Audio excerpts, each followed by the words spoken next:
I think the consequences if we do go into a major conflict, especially in our region, in the Pacific, will be dire.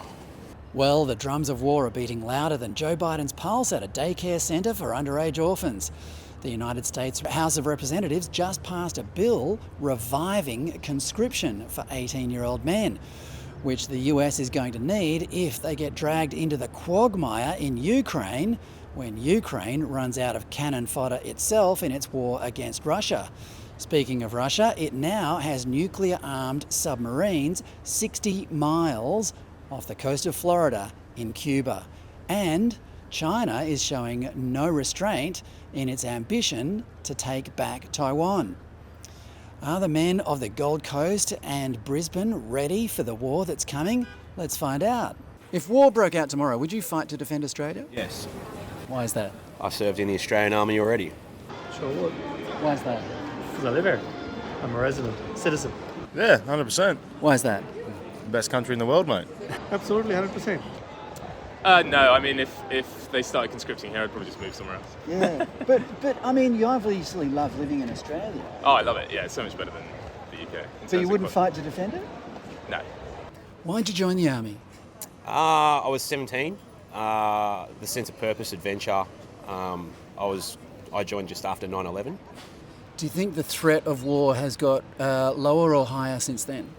It's higher now, but we haven't seen the beginning of it yet. If it did break out, would you do it? Probably, yeah. I mean, it's worth defending, right? Oh, absolutely, yeah. Yeah. What do you love about Australia, mate? The weather more so than anything else. The weather is unbelievable compared to home. What is it about Australia that would you be defending? Is it our values? Everything. I think our values, our culture, our way of life. It's kind of I don't know, maybe selfish in a way, but I just value my life more than any of that sort of political stuff. I'd just move anywhere there wasn't conflict, I think. It's everything that we want. Like, we can't lose this. And it's, you got to fight for it. And if you're fighting to defend Australian values, what would they be? Mate, just a free country.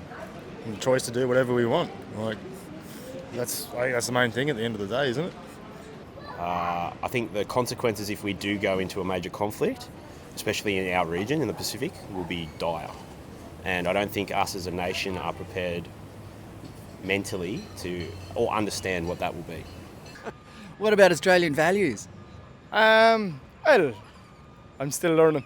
It's a pretty free country, isn't it? It is, yeah, in fairness. It's pretty cool, yeah. Yeah, all right. Enjoying the lifestyle so far, anyway. Lifestyle. That's it. It's a lifestyle, everyone. Nice people. What about Australian values? Would you be fighting for those as well? I would indeed. Yeah. What are they to you? Well, it's a lot. It's different to everybody, but I've got my own reasons. Yeah. I don't want to be harsh on the younger generation because I've got a lot of younger friends and they've got their own challenges, and I think it's just different, and the education system's different, our values and our culture's different, our makeup as a nation is completely different, and there's nothing wrong with that. No, I'm a New Zealander. But if war broke out in Australia and they asked New Zealand for help, I'd think about it. Depends who was fighting and why. I've always felt like Australia kind of aligns with the US, which I'm not always favourable of. Yeah. But yeah, it would depend why. Yeah. I mean, if we were invaded in New Zealand, I would fight to defend. Yeah, okay. Why is that? What are you defending, territory or values? Probably my family, the people I love, I think. Yeah. Okay. And do you think war is very likely at the moment? No. You Not don't think here, not in this part of the world, no. Right. I can't see people invading Australia anytime soon. Yeah. Do you think it is coming? Yes, absolutely. To be honest, I'd be ignorant and arrogant to say if I knew what would happen, but it's going to be a major conflict with a lot of death. And it's the likes of things like World War II, I believe. And we haven't experienced that. And the current generation don't even remember 9/11 and the experience of, major troop deployments. You compare to other places I've been a lot of places where, there's no place like Australia, even in America. You go there, it's just out of control, guns are everywhere, things like that we have got rid of. And people support those things, and I think it's a good thing to be here. But it's also just being realistic of the reality of what we live in today. And if a problem like that comes across, we've got to deal with it with what we've got. And what we've got today is completely different to what we had 20 years ago, and it's completely different to what we had in the 40s.